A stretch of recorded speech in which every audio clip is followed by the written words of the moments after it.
From that day on, both boys' lives changed abruptly.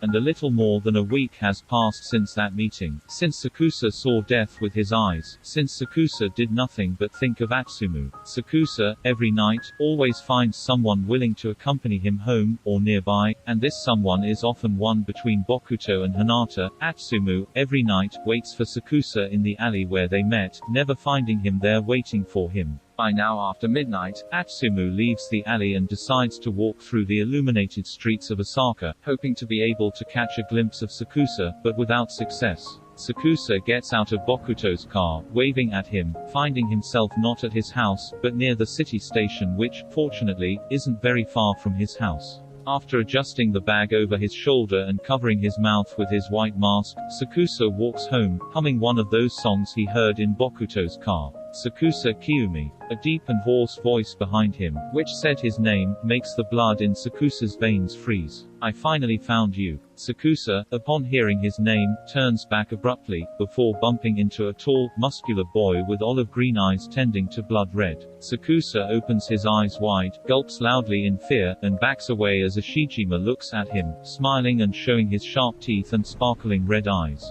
Another demon? Who are you? And what do you want from me? Ashijima ignores those questions, continuing to stare at Sakusa from head to toe, mouth watering. Miya was right about you. An excellent meal. Ashijima approaches Sakusa with a quick and imperceptible movement, grabbing him by the wrist so that Sakusa can't escape. Sakusa starts looking around, hoping to find someone who can help him in that situation, not finding the courage to shout with his voice. To be honest, Sakusa would have been fine with Atsumu too. Miya? Who is Miya? Ashijima laughs at those questions, tightening his grip on Sakusa's wrist, who moans in pain, trying to free himself. Ashijima draws a line around Sakusa's neck with a fingernail, causing a not very deep wound, from which slowly begins to flow warm blood. Strange that you don't know this, Miya. Yet it seemed to me that a cloud of black smoke and the sound of a bang make both Ashijima and Sakusa spin around. A blonde boy comes out of the smoke, with wings larger than Ashijima's, although they were ruined by a previous fight. And Sakusa recognizes him immediately. It's Atsumu. Ashijima, go away. Ashijima looks at Atsumu, laughing at his declaration and squeezing Sakusa, even more, who begins to cry from the demon's strong grip. Didn't you understand that you don't have to touch my things? Atsumu advances towards Ashijima, while he closes his eyes and while pointing at him with his index finger with a sharp black nail, asserting his expression.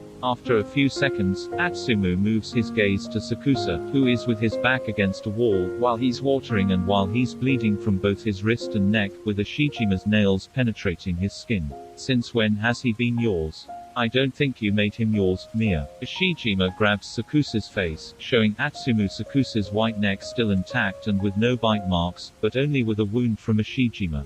Atsumu, as soon as he sees what Ashijima has done to Sakusa, immediately sprints forward, grabbing Ashijima by the shirt collar, causing him to lose his grip on Sakusa's wrist. The only thing Sakusa hears are the moans of Ashijima, who was violently slammed against the wall. And Sakusa would like to escape from that place. He would like to call Hinata or Bokuto to be picked up. He would also like to scream, but his voice dies in his throat and his legs don't move, while his eyes are witnessing a near-death fight between two demons. You have to stay in your place, Ashijima. You aren't allowed to come here. Atsumu's hands were getting whiter, as his grip on Ashijima's neck grows stronger and stronger. And who decided that? You. Ashijima laughs at each word from Atsumu, before receiving a straight punch in the nose which, with a strange noise, breaks and starts to bleed, causing Ashijima to moan. After a while, a knee hits Atsumu's stomach, and he's pushed back meters and he begins to bleed from his mouth, coughing frequently. Sakusa, on the other hand, at that sight, immediately gets up from the uncomfortable position in which he sat and tries to approach the two demons, walking slowly and holding on to the wall. But a hand grabs him by the shoulder, forcing Sakusa to stop and turn around. Behind him, there's a boy identical to Atsumu, with grey hair instead of blonde and with an almost annoyed expression on his face. Come with me, I won't hurt you. Sakusa swallows and tries to get away from that boy. His excessive resemblance to Atsumu reminds Sakusa what the demon was about to do to him, when they arrived in the Raven's apartment. Atsumu called me to pick you up and to take you to safety. If he finds out that I hurt you, I think he will kill me, so trust me, just like you trusted my brother. Anyway, I'm Osamu, Atsumu's twin. Sakusa, always silent, nods and follows Osamu, turning only once to see Atsumu completely covered in blood, while he's trying to send the other demon away. After a few seconds, Sakusa's head starts to ache and spin and the darkness quickly envelops him.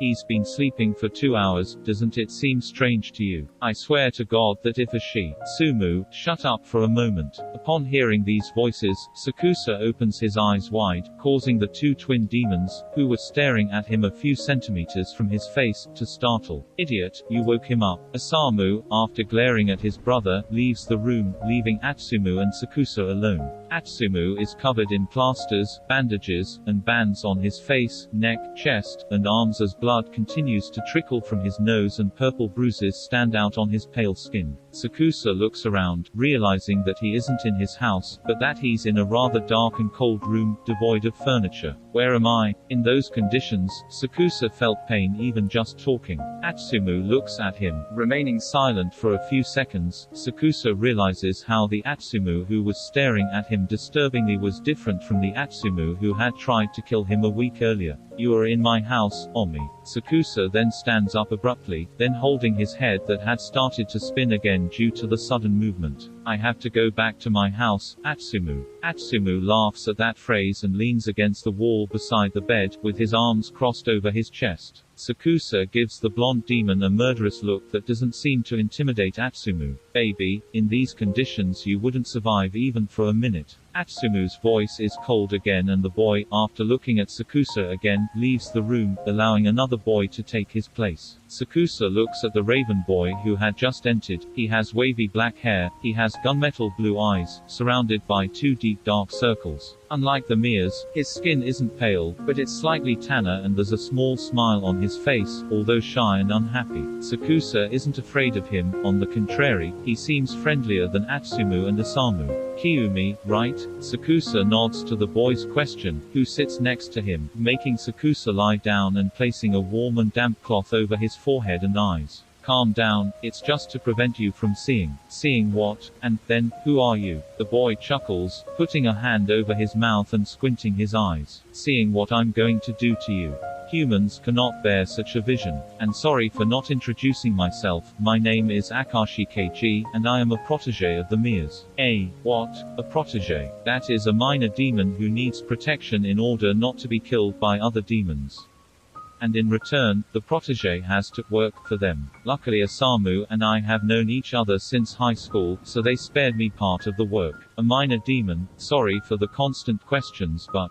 Akashi chuckles again, interrupting Sakusa's chatter, who blushes faintly. Don't worry, it's normal that you don't understand anything. Anyway yes, a minor demon.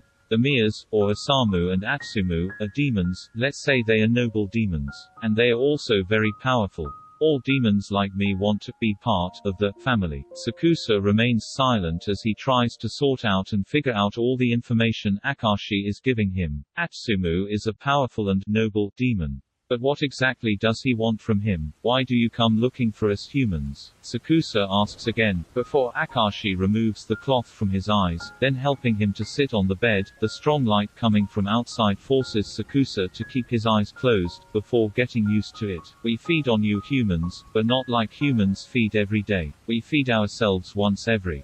I don't know, to be honest. We go hunting for a human, we suck their lifeblood, we devour them and we are full. Once that human dies, which happens within a few months, hunger returns in us, and we are forced to devour another one. Sakusa looks at Akashi with a disgusted expression on his face. He couldn't believe that a boy, as polite and composed as Akashi, was capable of doing such a thing. I know what you're thinking. I don't do that, I feed on the human that the Miyas kill. You know, Kiyumi, demons can be good to you humans, even if you fear us and hate us. A slight sadness covers the words and the face of Akashi, and Sakusa can do nothing but grab his frozen hand and smile at him understandingly. Maybe Akashi feels something for one of the Miyas, or maybe one of the twins killed the human he fell in love with, or maybe Akashi feels something for a human. Is such a thing possible? Sakusa shakes his head slightly, trying to make local minds about his thoughts and current situation. So, back to the beginning. Does Atsumu want to devour me? Sadly yes, Kiyumi. But it's weird that he hasn't done that yet. He hasn't eaten a human in too long. And the fact that he preferred to save you from a Shijima rather than devour you in front of him makes me suspicious. A thud makes Akashi turn abruptly and his eyes fill with terror when they see the figure of Atsumu.